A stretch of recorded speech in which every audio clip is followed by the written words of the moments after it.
مشرانو زلمو زما خويندو مندو السلام علیکم. څنګه چې تاسو ته پته ده په 8 تاریخ باندې الیکشن را روان دی او په دې کې به موږ په خپل ځان باندې یو مشر نومینیټ کوو. موږ له پکار دا ده چې موږ د هغه مشر انتخاب وکړو چې هغه همیشه دپاره د پښتون قام او د پښتون ولس خدمت کړی وي. زه به خبره وکړم د خپلې حلقې د N24 چونکې په دې کې ملي رهبر جناب افتاب احمد خان شیرپو صاحب مخکې هم الیکشن یې کړي دي او الحمدلله 3 پیرې کامیاب شوی دی. زمونږ د ډېرې کمزورې فیصلې د وجې ملي رهبر جناب افتاب احمد خان شیرپو صاحب ته د تیر شوي څه وجوهات د وجې هغوی شکست وخوړو. په دغه 5 کالو کې زمونږ د حلقه او خصوصا ضلع چارسده د هغې په وجه باندې ډېره زیاته محرومه شوه. که موږ خبره وکړو د ملي رهبر جناب افتاب احمد خان شیرپو صاحب نو هغوی په دې حلقه کې او خصوصا په ضلع چارسده کې په ټوله صوبه کې خو زه به د دې حلقې خبره وکړم چې په سونو سکولونه او دې سره سره تعلیمي نظام باندې لکه چې تنګي کالج شو او ټیکنیکل کالج شو داسې نور هم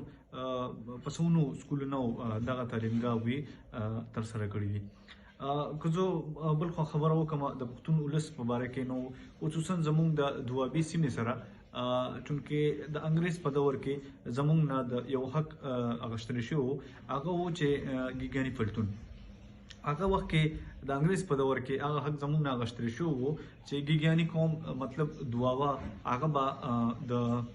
FC کې نوکري نشي کولی. کله چې ملي رهبر جناب افتاب احمد خان شیرپو صاحب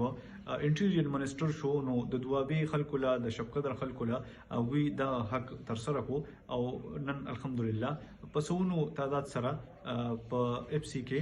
په هغه پوسټونو باندې د دوابي او ګیګاني خلک پای کې خپل ژوند ترسره کوي. که موږ خبره وکړو د روډونو باره کې نو په دې ضلع چارسده کې هغوی په سونو کیلومتر سره په دې حلقه کې او په دې ضلع کې هغوی د روډونو باندې هم کار کړی دی. دغسې که د PCC خبره وکړو نو په اربون روپو پروجیکټ هغه دې حلقې ته دې ضلع ته او دې صوبې ته هغوی راوړي دي او په دې صوبه کې هغوی د اربون روپو دغه لارې کوڅې سایډوال دغه کړي دي. که دغه سره موږ وګورو زما عزتمندونو په ډېر ښه ښارونو کې دغه فیسیلیټیز نشته. الحمدلله ملي رهبر جناب افتاب احمد خان شیرپو صاحب زموږ دوابه شپقدر ته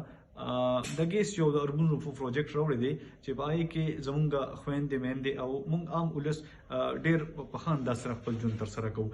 دغه رنګ که تاسو وګورئ چې کله هم د ملي رهبر جناب افتاب احمد خان شیرپو صاحب په سیاست کې ذکر راځي نو عام پښتنو هغوی ته یو لقب ورکړی دی چې ملي رهبر جناب افتاب احمد خان شیرپو صاحب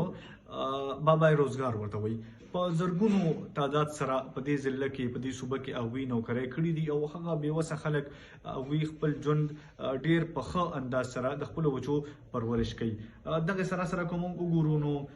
د ملي رهبر جناب افتاب احمد خان شیرپو صاحب شیرپو هسپتال که موږ یاد کړو نو په زرګونو تعداد سره د ورځې خلک پای کې په ډېر ښه انداز سره هغوی خپل علاجونه کوي. حیات آباد سنگ بنیاد چې کوم دی دا هم دغه کورنۍ کمال دی. که دغسې وګورو د پېښور رنګ روډ دا ملي رهبر جناب افتاب احمد خان شیرپو صاحب زموږ پښتنو دپاره ډېره اساني پیدا کړې ده. دغسې د تانګي کالج وګورو که موږ داسې وګورو نو د مومن ډیم افتتاح هم ملي رهبر جناب افتاب احمد خان شیرپو صاحب کړې وه او د تحصیلي تنګي خلکو دپاره هم ملي رهبر جناب افتاب احمد خان شیرپو صاحب یو ډېر ښه سټپ اخیستی دی چې د تحصیلي تنګي خلکو له د تنګي تحصیل درجه هم ورکړې ده. او که موږ وګورو نو خصوصا موږ په دوابه سیمه کې ژوند کوو نو د دوابې سیمې د زمیندارو دپاره هغوی د نیري نظام په ډېر ښه انداز سره خدمت کړی شوی دی او دوابه کینال چې کوم دی هغه ملي رهبر جناب افتاب احمد خان شیرپو صاحب کړی دی. داسې که زه ووایم نو په دې کې به زما نه دا خبرې ډېرې زیاتې اوږدې شي او ټوله شپه هم تېره شي نو د ملي رهبر جناب افتاب احمد خان شیرپو صاحب د پښتنو دپاره چې کوم خدمات دي نو هغه به موږ